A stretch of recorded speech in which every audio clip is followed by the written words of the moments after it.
অবসর ভেঙে আবারও জাতীয় দলে ফিরেছেন মোহাম্মদ আমির। তবে পাকিস্তানের জার্সি গায়ে জড়াতেই আবারও সমালোচনার মুখে মোহাম্মদ আমির। কেননা নিউজিল্যান্ডের বিপক্ষে সিরিজের শেষ এবং পঞ্চম টি-20 ম্যাচে টিম শেফার্ডের সঙ্গে তিনি বাজে ব্যবহার করেন। ইনিংসের চতুর্থ ওভার করার জন্য বল হাতে পান মোহাম্মদ আমির, আর বল হাতে নিয়েই শুরুতে বোলিং করার আগেই চোখ গরম দেখান টিম শেফার্ডকে। টিম শেফার্ড শুধু নিজের ব্যাটিং এন্ড ঠিক করছিল, সেখানে একটু সময় নিচ্ছিলেন তিনি, আর যেটা কিনা পছন্দ হয়নি মোহাম্মদ আমিরের। তার সাথে বাজে ব্যবহার করেন, চোখ রাঙানি দেন। এতটাই গরম ছিলেন মোহাম্মদ আমির যেন টিম শেফার্ডকে খেয়ে ফেলবেন। তবে শেফার্ড জবাব দিয়েছেন ব্যাট হাতেই, শুধু বলেছিলেন নিজের বোলিং এন্ডে ফিরে যাও এবং যেটা করতে এসেছো সেটাই করো। আর মোহাম্মদ আমির বল করলেন, প্রথম বলেই ছক্কা, দ্বিতীয় বলে 4, তৃতীয় বল পরে চতুর্থ বলে আবারও 4।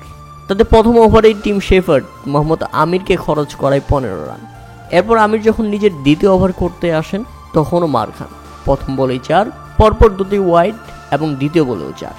পঞ্চম বলে আরেকটি বাউন্ডারি আসলে দ্বিতীয় ওভারেই মোহাম্মদ আমির খরচ করেন 14 রান।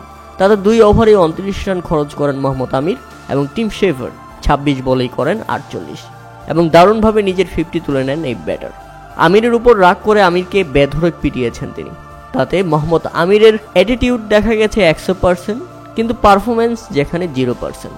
তাই ভক্ত সমর্থকরা সামাজিক যোগাযোগ মাধ্যমে বলছে অতিরিক্ত কোনো জিনিসই ভালো নয়। 33 বলে 52 রানের দুর্দান্ত ইনিংস খেলেন এদিন টিম শেফার্ড, আর মোহাম্মদ আমিরকে খরচ করতে হয় 3 ওভার 2 বলের মধ্যেই 41 রান, যার ইকোনমি রেট ছিল 12-র উপরে।